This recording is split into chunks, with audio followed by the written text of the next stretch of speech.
best podcast, the Idlecast.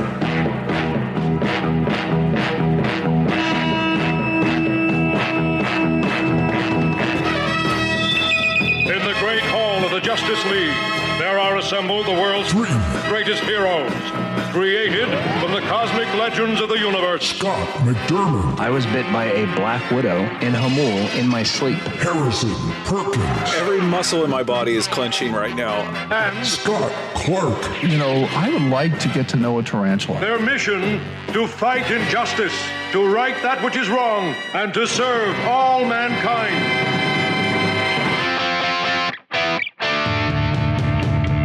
Ladies and gentlemen, the Super Friends. Good morning, Vietnam! We'll do it live. No, we'll do it live. Are you not entertained? Are you not entertained? Is this not why you are here? No, Michael, no! Touch the handle. If it's hot, there could be a fire in the hallway. What does warm mean? I guess I'm just surprised, but I'm not being a Puritan here. There you go. Good morning, man. Good morning. Good morning. How are you, Dr. Clark? I'm okay. It's been a hectic few days. We have some dear friends in town, and we're having a wonderful time with them because they are some of our oldest and dearest friends. So when our children were little, when we did our wills, we stipulated 2 families to take our children should the Lord take both of us, you know, I guess at the same time or whatever. And this couple is one of those 2 that we stipulated who could take our kids. I know who the other couple is. Who are they? Am I allowed to say it? Sure. It's Stephen M. Yeah, and Kathy. Steve and Kathy Ball were the others. Mm. So anyway, so these are dear friends of long standing, and Ed is a marvelous carpenter, and actually Deb is a pretty good carpenter too. So as it happens, they're a great team, and they've been going like a house of fire. So a lot of fun. We were picking out hardware for the doors and for the cabinets yesterday, which is always more complicated than it should be. Went to the big box store, bought stuff, then went to a more of a niche store, found nicer stuff. So we bought some from both of them and then took the big box stuff to Ed, and he said, no, you don't want this. So we have to go back and order better stuff from the niche place. Anyway, nobody has anything in stock. Everything has to be Coming ordered. together, though. It is.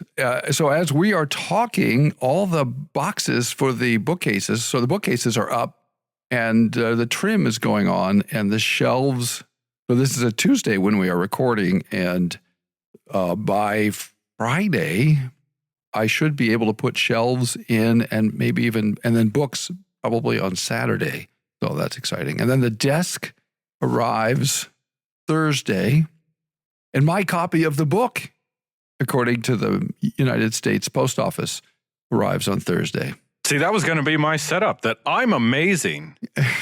You're amazing. Here in my physical hands Yes. is a copy of R. Scott Clark, the Heidelberg Catechism. His pamphlet, his little booklet. Historical, theological, and pastoral commentary. I'm proud that you can hold it in one hand because I have to use 2 hands. Yeah. It's massive Yeah. and it's beautiful. Listener, you need this just because of how it looks. So, And I love the blurbs on the back. Can I read them? sure. Yeah, you should. Monumental, J.V. Fesco.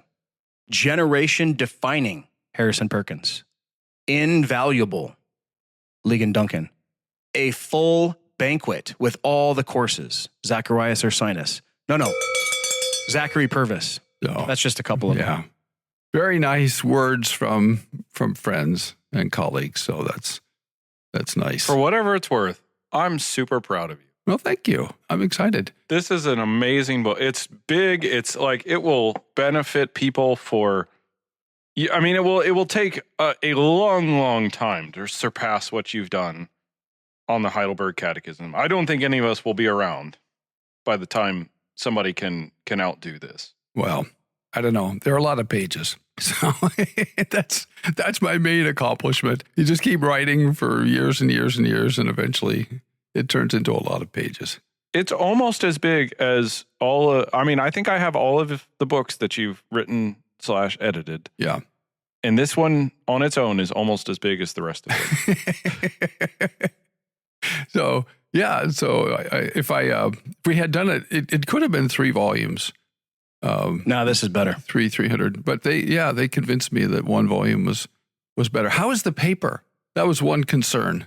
It's good. It's regular. Yeah, I think you were worried that it was going to be like super thin onion skin. It's just smooth paper. Like Bible paper. I mean, it is not the thickest paper, but it's not translucent. Okay. At least not fully. Like it's good. It's a good weight. It's a nice color. It's got a great texture. Oh, nice. Like it is a sensory feast as well as a theological feast.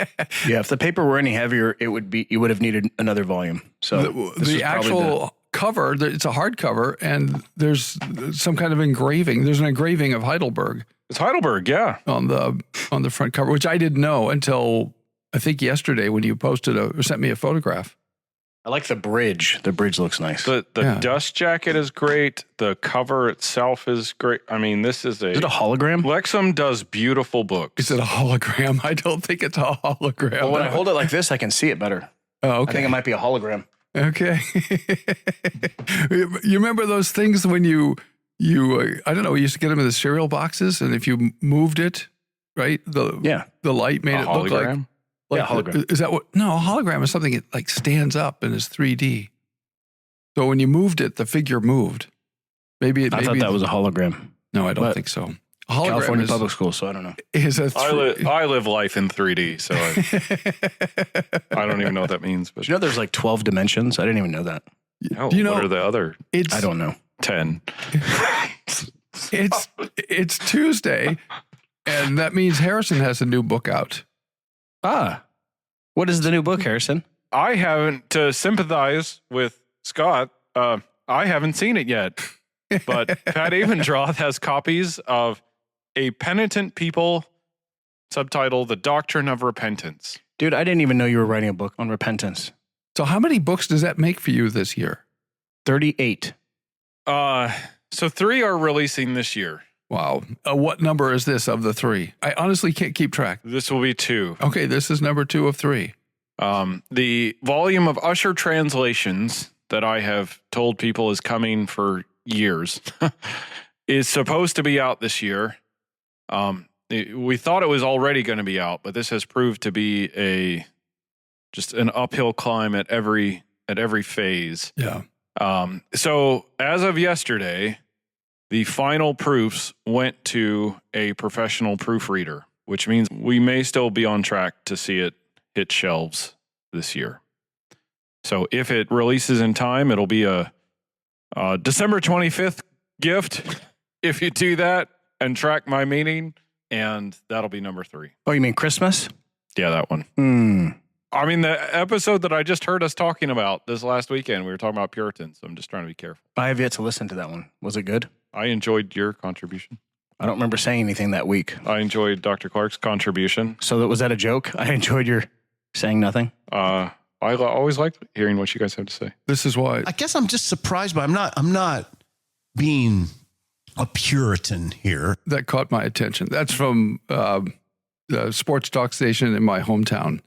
And that's one of the local sports writers.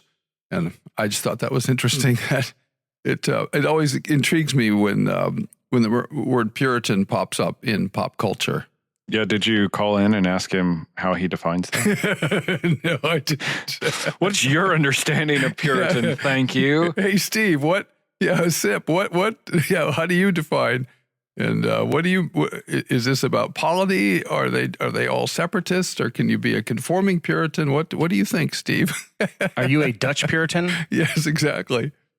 Oh. Was he saying I should be a Puritan, but I'm not? Or no, it's good that he's not a Puritan? So is he a conformist? I think he mentioned something about canon. Yeah. Canon law when he was talking about it. I guess I'm just surprised, but I'm not being a Puritan here. Yeah, so I take it that was a derisive reference to our English Reformed brethren who are misunderstood and misrepresented. No, Michael, no! Touch the handle. If it's hot, there could be a fire in the hallway. What does warm mean? That's great. By the way, I do have, I don't know if you guys can see this or not. Oh, is that you have it off? I think Harrison knows what it is.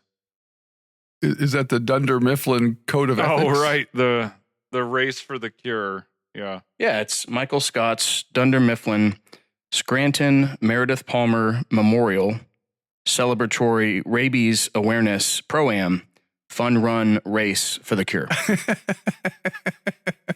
That's one of the actual shirts that they wore. Nice. Very good. So Bats do have rabies. who, what? Bats do have rabies. They And do. you don't want them. That was a great fear of mine as a child, that a fruit bat would fly through the window and get tangled up in my hair and bite me. Why would you ever worry about that? Because I made the mistake of reading the encyclopedia entry in school. But you don't have hair. Well, I did. I did in 1968 or 60. Oh. 67, 68, 69, whenever it was I read that, I did have hair. In a previous century, I had hair. I missed the part where you said you were a lad, a young lad. Yeah, no, I was as a lad, as a wee bairn. I read that entry, and then thereafter, I always made sure that the screens were in good order, especially in my bedroom, because I thought and I don't even know if there were fruit bats in Nebraska. I have a joke about bats. I rather doubt there were fruit bats. You know a joke about bats? Yeah, it's a church joke. Okay. We had dinner with our Lutheran pastor friend and his wife. He told me a joke about bats. Because, bats are a thing up here in Bad Axe, Huron County. I don't know if they're where you guys live, but there's always bats in the attic. And we've even had some in our church a few times. And he said, you know how to get rid of bats in your church? And I said, no, how? And he said, baptize and confirm them.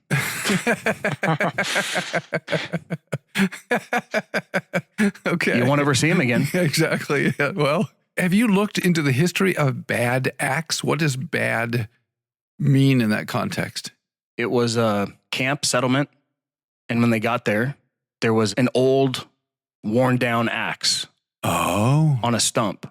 Okay. And the axe has been preserved, and it's in our library, the Bad Axe library, not the church library. Okay. And so you can see this, almost 200-year-old axe, and it's in bad shape. So it's a bad axe. Oh, interesting. And that was how they said, this is the Bad Axe territory, or not territory, camp? What is the term? Camp Bad Axe, probably. Yeah. Settlement? Settlement. Were there trappers up there in the thumb? It was actually, you're smart, because it was the French were the first Europeans here, so far as I know, and they were beaver trappers. Yeah. They were all along the coast. Oh, yeah, no. But then by the time the Germans and the Atlantic archipelago peoples and the Poles came, there were no French left. They had already wiped out all the beavers. You're going to have to explain Atlantic archipelago people. No, regular listeners will know exactly what. Yes, but not all listeners, not every listener is a regular listener, so you don't want to. Well, they should be. Lesson learned for them.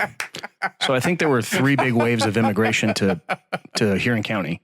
And the first would have been, I'm talking about immigration, not French people trapping beavers. Yeah. The first would have been the people from the British Isles, right? Yes. The Scottish, That's the Atlantic English, archipelago. Yeah. which is the Atlantic archipelago. Okay. Because you don't want to call Irish people British. That's against the law. It's Or against canon Scottish law. people. They don't like it either. But technically they are. So Well, some of Oh, them. I get it. yeah. I learned that lesson by offending lots of people. Welsh people don't like it either. Welsh. But I'm sure the Northern Irish love I can it say called this now British. that I live in America. Wales isn't actually even a country. It's a principality. Well, they have their own international soccer team, so. All my Welsh friends just got mad at me. You have Welsh friends? I do. 2. At least 2. Andy Young. Shout out to Andy Young. I like you. Just those and, that are Paul sober. Levy. You're a good guy too. Thanks, man. And the second wave were Germans, Bavarians. That's why there's so many Lutherans here. Yeah. And the third wave were the Poles. So that's why there's so many Polish Catholics here. Oh, Now you know interesting. everything you need to know Oh, Rebecca about Haffenden. Bad Axe. Sorry, Rebecca. If you listen, you don't. But if you do, you're great. Hal Jones is the only Welsh that I know, and he was great. He is great. Both speech pattern and prayers. He has a new book out. Does he? Yeah. Isaiah Oratorio, which if you read the Heidel blog, you'd know about that. I'm going to review it. Are you really? I thought Yeah. I read the Heidel blog. Oh, that's great. I yeah. thought I checked the Heidel blog. Somebody asked me to review it, and I said yes. They axed you. Did they bad axe you? They bad axed me. So, where did the bad axe come from? Dude, that's the question, isn't it? Is this like a what's the word? Croatoa? Is that the word? Dude, I don't know. What is that? This I think so. I think so. What's a Croatoa? Really? that first- I thought as a historian, the Roanoke Jamestown. settlement. The proto Jamestown. I don't know. Yeah. They all disappeared. Oh man, You need to look that up. That is, we should do a whole Scott, episode on that. You would love this. This is isn't that's what it is, isn't it? Croatoa? Yeah, one of the, that was what they found in the tree. Oh. Etched into the tree was This Croatoa. whole settlement just disappeared. Oh, did they get wiped out, or they just died like? They don't know. Literally, found no one knows. Like, remains, there's nothing. no evidence. No evidence. Oh. We're talking 1640s. Yeah, but there were people in Jamestown before then, weren't there?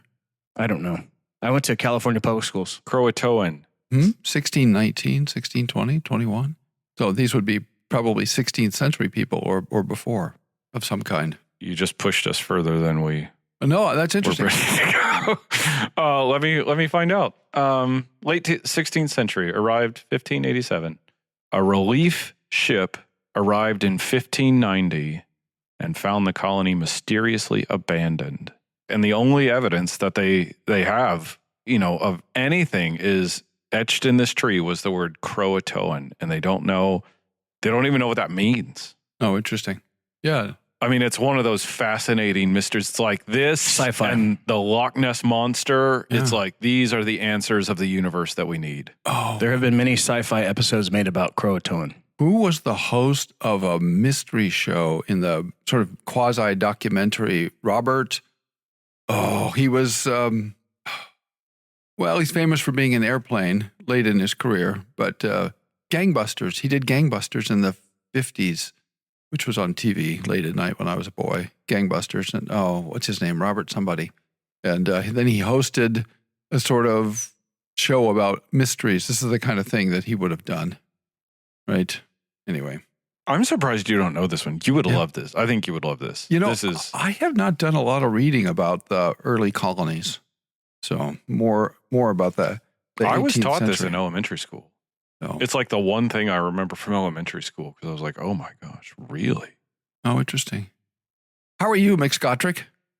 I'm well, thank you. What's new? Just busy. The fall. Okay. Fall season is a very busy one here in both Bad Axe and at our church. I thought you meant like Adam's fall. Like for pastors, indeed. Yes, it does keep us busy. So, Sorry, the autumn. The autumn season. if you have lots of bats in Bad Axe, could it be Bat Axe? That's what I thought. Maybe. It's too late. It cannot be. I checked. Okay. Robert Armstrong.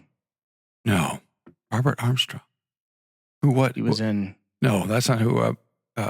Who's one of the big stars of Airplane? Leslie Nielsen. No, But his name isn't Robert. no, Airplane from the 70s. Robert Matthias. No. Robert Bice. Anyway, we'll figure it out.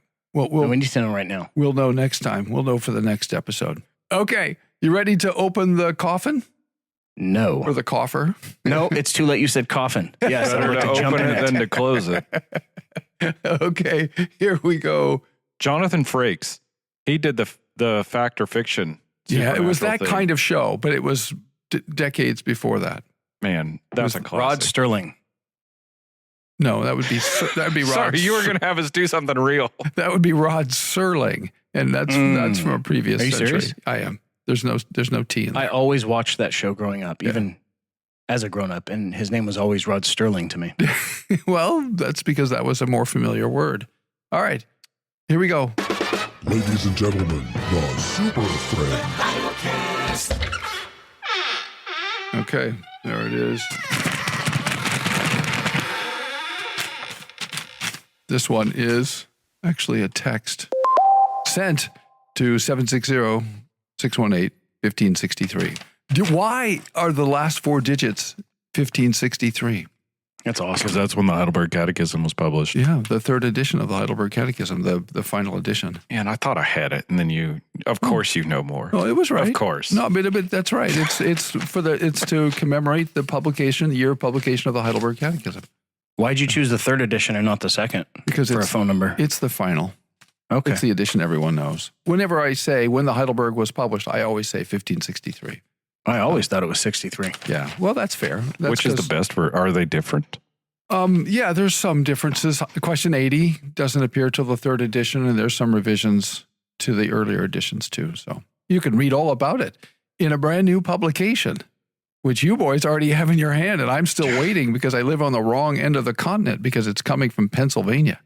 And you would think that I would remember it because I did read that book. Yeah, he did. Listener, he read that book very carefully. So he went through and did a tremendous amount of work, for which I'm forever grateful. Okay, this is the question. You ready? Hello, Dr. Clark. You guys didn't get any mention. Yeah, just for you. You and your 3rd edition of the Heidelberg Catechism get this question. Well, I guess this guy doesn't want us to answer. No, you're here, so you need to help me with this. Is it correct to understand the church as and then in quotation marks, the texter says, household of households, close quote, question mark. Is the church a household of households? So when I get these, I send these to the Super Friends. I've created an email group that says Super Friends. I was trying to use it on this computer and it wouldn't go for some reason. It recognized it, but then it wouldn't populate the fields for whatever reason. I don't know why. Anyway, so I sent it to them. I send all these things now to you guys, to my Super Can I guess Friends. where this question came from? Yeah, please go ahead, because I don't know. 1 Timothy chapter 3, verse 1. This saying is trustworthy. If anyone aspires to the office of overseer, he desires a noble task. Therefore, an overseer must be above reproach, the husband of one wife, sober-minded, self-controlled, respectable, hospitable, able to teach, not a drunkard, not violent but gentle, not quarrelsome, not a lover of money. He must manage his own household well, with all dignity, keeping his children submissive. For if anyone does not know how to manage his own household, how will he care for God's church? And then if you read fast forward a little bit to verse 15, when Paul says, if I delay, I want you to know how one ought to behave in the household of God, which is the church of the living God, a pillar and buttress of the truth. So I'm guessing that is where the question came from, where the elder, the overseer, the bishop is in charge of his own household in order to demonstrate that he can also care for this great task of caring for the household of God. Maybe, perhaps that's where it comes from. It's possible. When I saw it, I thought of the patriarchy movement, family integrated church movement. I don't know, theonomists. I've had conversations with. I've had people approach me to say that dad, the dad in the house is the pastor of the house, and so you have these little churches, which in a sense, that's in our tradition. Some of our writers have talked about that as families, as little congregations, and there's some truth to that. But people have reified this, turned it into a fixed thing, and then ordained themselves. For example, in a church where I served as an associate pastor in Oceanside, we had a family show up. So in the early days, we did the practice that we had received, and that was to distribute communion to the pews, and then people, pass the plates down the rows. And there was a father who proceeded to commune his children, his very small children, who had not yet made profession of faith. So thereafter, we changed the mode of administration, so people came forward to receive Holy Communion so that we could fence the table. That's Catholic. Well, it was the original Reformed practice, having people come forward. Say that again? It was the original Reformed practice, and to the best of my knowledge, it was the ancient Christian practice to Let's underline that. have people Coming forward was the original Reformed practice. So to the best of my knowledge, and I'm happy to be corrected, the practice of distributing communion to the pews and having people sort of pass it through the rows and so forth probably goes back. It's been described to me as a Methodist practice from the 19th century. But we should do it. It's certainly not the original Reformed practice. People didn't always stand in line, so that was more of a walking communion. They would sit at tables, which I have done twice. once or twice. Once for sure, I did it in Phoenix in the RPCNA congregation, and I may have done it. Did you, when in London, in your congregation, Harrison? In London? Did we come forward to sit at table in the free church? Not at ours. Okay. I think some of them probably do that, but ours was distributed. I did do that. I don't know if it was every time, but several times when I was a member at Briarwood. Okay. They would do that. I know that the Christmas Eve communion service, we would always go down and sit at table. I think that was the case maybe for at least another one. You come up in rows and you sit at table, and the communion is administered at the table. Mm-hmm. So those are the two principal ways that the Reformed historically administered communion before the modern period. It's, I mean, and our Holy Mother at Escondido URC, which we affectionately referred as Holy Mother, we sit in our pews. Mary? No, no, the Holy Mother Church. The elements are given to us by the elders, and we pass them down the row. I mean, there's nothing objectionable. It's just, as far as I know, not the historic practice, but until the modern period. Anyway, be that as it may, it was this ethos, this idea that the father is the pastor of the family, and then therefore licensed to administer Holy Communion to his children, that caused us to change our practice. And that idea that he's the pastor of the family and his family is a little congregation, I suspect that might be connected to some of this language here. But as you say, biblically, there is some formal warrant for talking about the church as a household of households. But it really depends on how people conceive of households. Yeah, this is one of those questions that, I mean, this isn't the first time I've had this response, but this is another one of those questions where I've wanted to ask, well, what do you mean by this? Yeah. And Scott did a little searching to see if he could find some background for this, and nothing really turned up. But since he has it in quotation marks, I take it this is something the questioner has heard or read. I don't even know if I just, he's putting it as, he's marking the phrase that he wants us to look at. I don't think, because it's not literal. Not everyone in the church lives together. Yeah, that's right. At least not in my church. Yeah, not in a family unit. Now, I have had people ask me about the family integrated church movement, and I looked into it a little bit, but I don't tell listeners what that is and participants. I don't really know exactly. I don't know much, and it's been a few years since anybody asked me about it, but it was a thing for a while. And I know it was in some OP churches. There were some conversations in the OP about the family integrated church movement. And at first blush, it looked like, and I think it's more than this. And, when I first looked at it, I thought, well, part of it was they wanted children to be in the worship service. And I'm very much in favor of that. I wrote an article some years ago, the title of which it's on the Heidelblog listener. You can find it. You just search for Mystery and Children's Church, and it'll come up. The Mystery of Children's Church, that we've republished many times. Basically asking the question, why are Reformed churches sending their small children out of the worship service to children's church?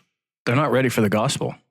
Well, it is odd for people who believe in the covenant of grace and that God administers his grace through the visible covenant community, and that's how he brings covenant children to new life and true faith, then to send them away from the due use of the means of grace. Yeah, but when Paul writes his epistles and he speaks to the children, he prefaces it by saying, and bring the children in from children's church so I can talk to them. Does he not?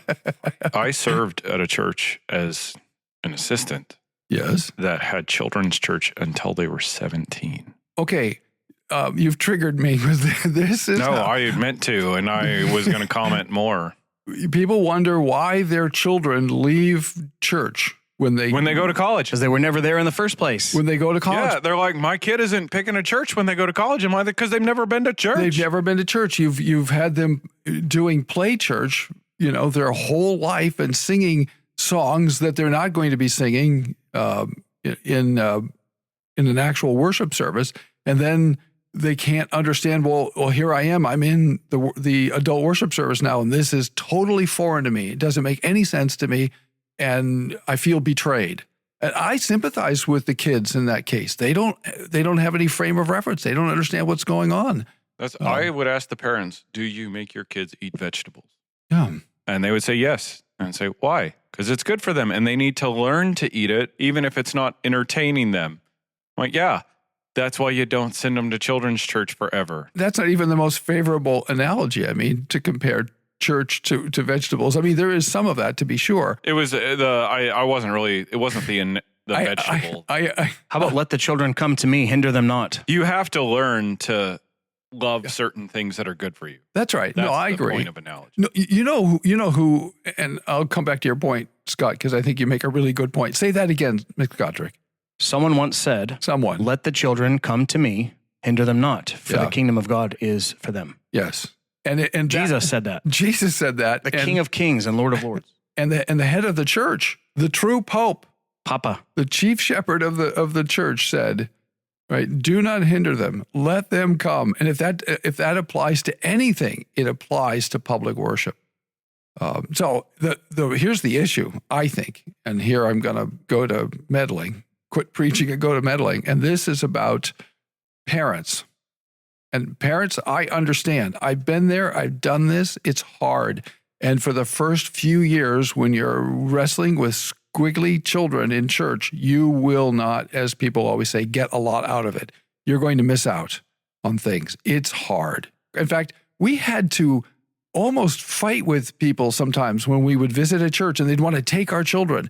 No, you're not taking our children. Why are you? First of all, they belong to us.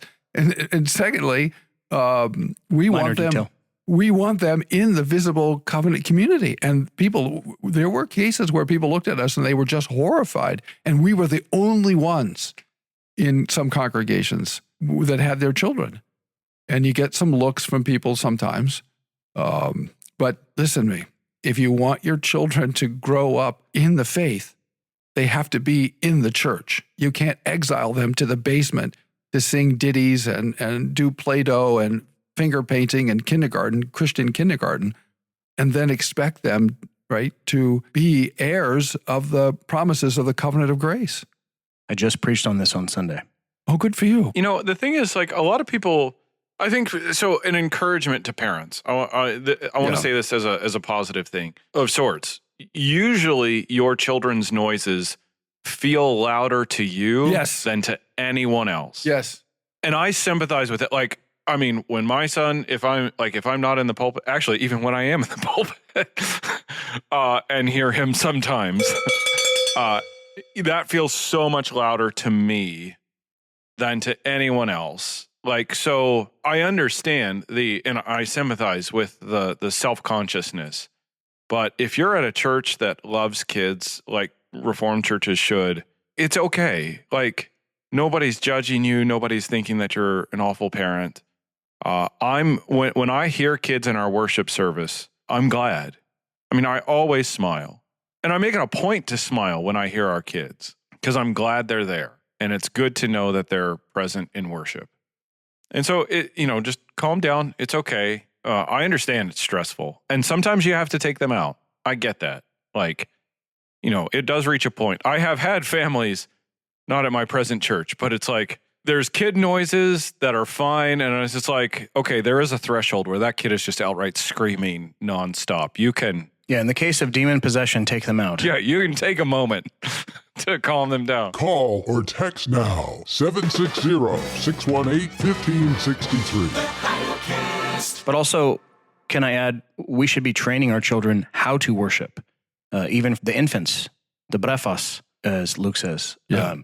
The newborns, the infants, the little ones, we should be training them in the worship service to worship and not giving them toys to play with and make noise and distract people, because that's distracting. What's not distracting is a baby cooing or a cry here and there, or a toot or a burp or a spit up. I love that he said toot. Well, my daughter was tooting during the service on the Lord's Day. She was tooting. Right when I got quiet and I was fencing the table for the Lord's Supper, and she goes, toot, toot. And I was like, well, it's normal. This is what happens. This is make a joyful noise to the Lord. And I had literally talked about that because the sermon was on let the children come to me. And I said, look, we just have to put up with these little noises they make, whether it's a coo or a little cry or a toot. Within a few minutes, she toots and the whole church hears it. Did they laugh? No, it was a very solemn time. Well, it's true. It is. You're fencing the table. You're fencing the table, yeah. Like I said, the parents are the only ones that hear it. Okay. My wife kind of laughed a little bit. So here's the thing. The noises of covenant children in the church are a beautiful thing. They're not a bad thing. I love it when kids, are there and they are, fidgety and making noises. That does not bother me. Yeah, they're contributing. And even when they're fidgeting, they're still hearing, right? They're still hearing. They're still seeing. They're sponges. When our kids were little, when there was a baptism or when we were, when there was Holy Communion, but especially when there was a baptism, we would hold them up so that they could see. And then I would remind them, you were baptized just like that. Daddy baptized you, and you are a Christian. You are a part of this covenant community. This is for you. This is not just for other people. And someday you're going to come to communion when they'd say, well, Daddy, how come we can't? Well, you need to make profession of faith. You're not quite ready yet to come to the table, but you will come to the table. And this is for you. I hope parents don't feel like constricted, that this, we often need provisions, a place to go if kids are upset, Yeah. a little place nursery. to, Yeah, a cry room. A cry room is a good thing. Yeah, cry room. And ours has a TV in it so they can follow along. yeah. So we have our fellowship in the back, our fellowship hall in the back has a TV, and we put the service on that so that like if kids are super just can't do it, a lot of parents will go back there, and it's steps forward, any step the right direction is. There are days when the kid, for whatever reason, kid's not feeling well or they just can't get it together, right, for church. And it just, that happens sometimes. That's fine. And so I like the idea that we are a family of families, a household of households in that sense, right? This is a covenant community. We are all together, the covenant people. And so as long as this isn't being taken in weird directions. Yeah, because some of this could be like, does that mean the pastor is the pastor to the fathers of each family? And then that father is the pastor within the household so that like there's this like buffer and barrier. Right. Like, no, that's weird. Yeah, exactly. That kind of federal headship, if it ever existed, and that's a debate, but if that kind of federal headship of the father over the house ever existed so that he's, the priest or the pastor or the family, that died with the cross.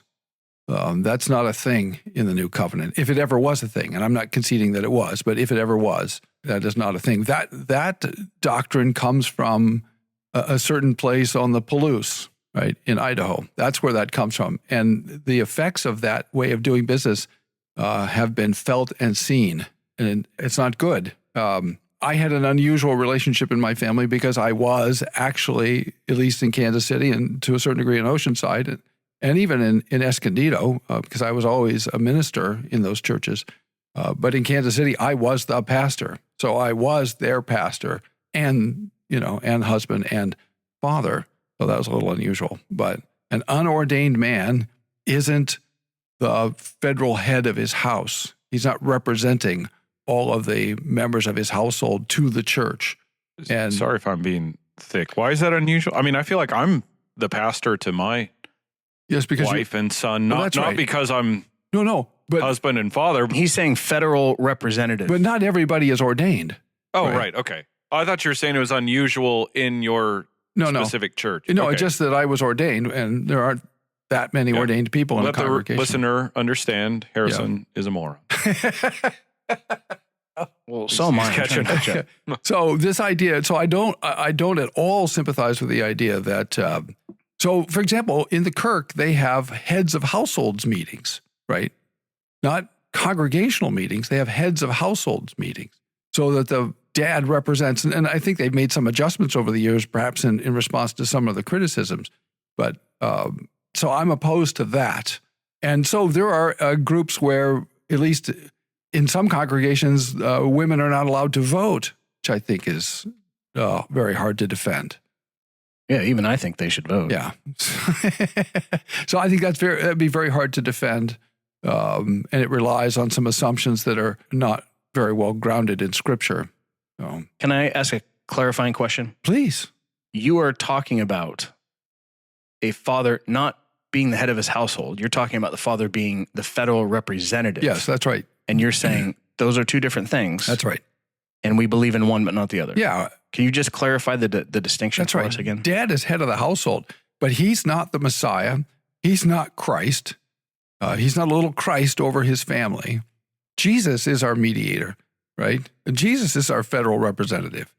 Jesus obeyed in our place. He died in our place. He was raised for our justification. And Dad isn't any of those things. He is head of the household. That's fine. Amen. I'm all in favor of that. But that doesn't turn him into a priest, into a mediator, or even into a pastor. So your wife is, fully a member of the congregation, and so this gets to the patriarchy ideology. Her being is not subordinate. There are roles in the family. That's true. There are administrative roles in the family, and those are real things that I've defended. But we're talking about an ideology where the being of the woman is said to be derived from the being of the man, so that she's subordinate in her being to the man. And that's crazy. So it's true that Eve came out of the man, but they both got chased out of the garden. They're both standing before God in Christ. And what happens theologically in that hierarchy is it actually starts with a defective view of the Trinity, where the Son is said to be ontologically, or at least economically, subordinate from all eternity. And the line between economic and ontological is a fuzzy line at best. So you have this, I think, very serious error of the eternal subordination of the Son to the Father, which you just can't justify from ecumenical theology or Reformed theology. And it was really invented to they were using the Trinity to resist the early stages of third wave feminism, is what that was about. And that's why so many people found it attractive. That's why I initially found it attractive, to my everlasting shame. I thought, okay, this is a pretty clever response to the feminists. And that, third wave feminism was kind of frightening and people weren't sure what to do. And so here's some respected theologians who are saying, well, the Son is eternally subordinate. And, if you didn't pay attention to the adverb, you're in trouble. Right? If you don't demarcate between the incarnation and the Son submitting to the Father in the incarnation, that's one thing. And that's what Paul talks about in 1 Corinthians and Philippians 2 and so forth. That's one thing. But to posit it as an eternal relationship is highly problematic, whether it's the eternal relations of authority and submission, or the eternal subordination of the Son, or eternal functional subordination. All of these are highly problematic. One of the leader of the Kirk says that the Son has always been subordinate, and the whole system is really about subordination. That's what drives the whole system. That's the core conviction behind everything that, and so it overflows into this idea of the church, where you've got heads of households as sort of federal representatives of the household to the church. And so if that's what a household of households means, well, no, I'm not in favor of that at all. But in the sense in which we've been saying it, then yeah, that's fine. It just dawned on me when I was in Texas on vacation a couple years ago. I went to a small church that I thought was an RPCNA church, but it turns out it was a church that had left the OPC and had started a new denomination with about 10, 12 churches in it. And it was the fathers who came up to receive the elements, and there were different size glasses based on how many kids they had. And so they would bring it back and sit down with their families, and they would give the wine and the bread based on, it was their decision who was receiving it and how much they would get. I think that's the federal representative idea in play, in action. Oh, well, yeah, it's the errant view of the federal idea. Right. Well, it just dawned on me that that's what was happening a couple years ago when I saw that, and I did not know going into it that that's what it was. I was not, I thought I was going to an RPCNA church. It was not. Yeah. When people say that the OPC is left-leaning liberal, I get really disconcerted about where those people are. Yeah. And we did talk about this, by the way. On March 15th, our episode is a husband, the prophet, priest, and king of his family. Yes, I have wondered if some of the same background ideas are driving the question in front of us as that question. Oh, interesting. I didn't put the two together. Super Friends episode number 7. Okay. Well done. So this is a thing that is probably out there and percolating. Thanks for listening. Tune in tomorrow for more from the Heidelcast, brought to you by Heidelberg Reformation Association.org. Don't forget, when the coin in the coffer clinks, the cost of bandwidth shrinks. Copyright Heidelberg Reformation Association. All rights reserved. This is a Heidel Media production. The best podcast, the Heidelcast.